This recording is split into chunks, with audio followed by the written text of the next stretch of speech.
So I want to share a personal story today. It's one that involves boundaries and boundary breaking. It does involve my ex, who is my abuser, the one responsible for 13 years of coercive control and domestic violence.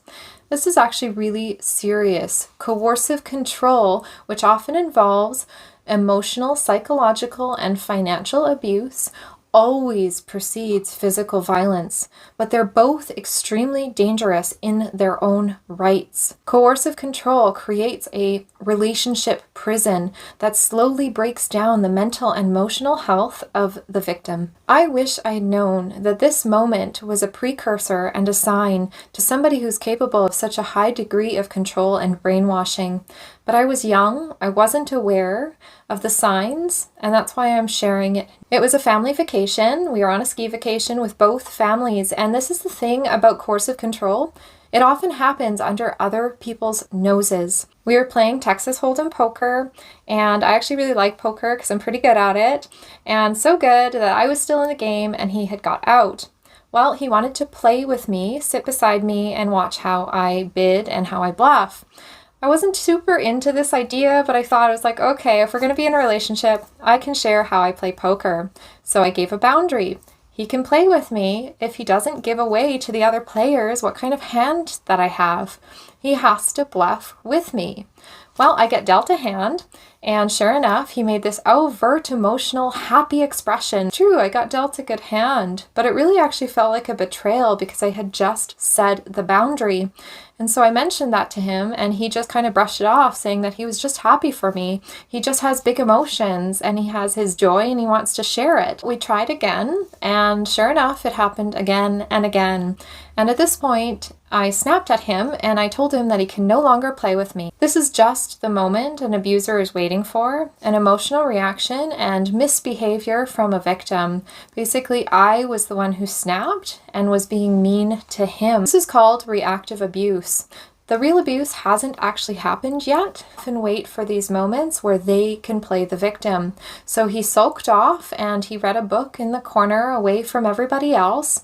After the game, I went over, I tried to pick up the relationship again, tried to be normal. He wasn't talking to me, he wasn't communicating, he just wanted to read the book. Then later that night, we were in the bedroom alone and I tried to be affectionate. The more affectionate and the more making up I tried to be, because I did notice his sad mood, the worse and worse he got. Eventually, he blew up, he ran out of the room, put on his shoes and his jacket, and ran out into the snowy hallways. I followed him a little bit later and found him at the bottom of the stairwell, basically having a tantrum, pacing up and down the stairs and still talking and crying that I didn't care about him, I didn't respect him, I didn't care about his emotions, he was just being happy for me, he can't play a game with me.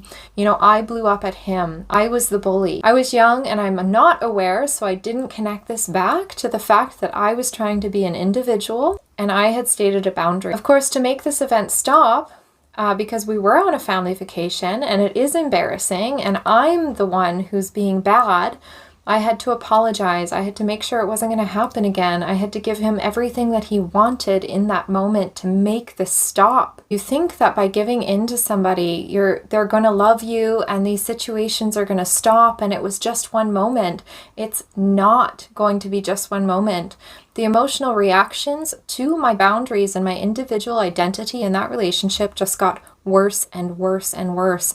While we were in polyamory, they got worse to the point where he would message people and telling the other people that I was so bad to him, I was bullying him, I was being abusive.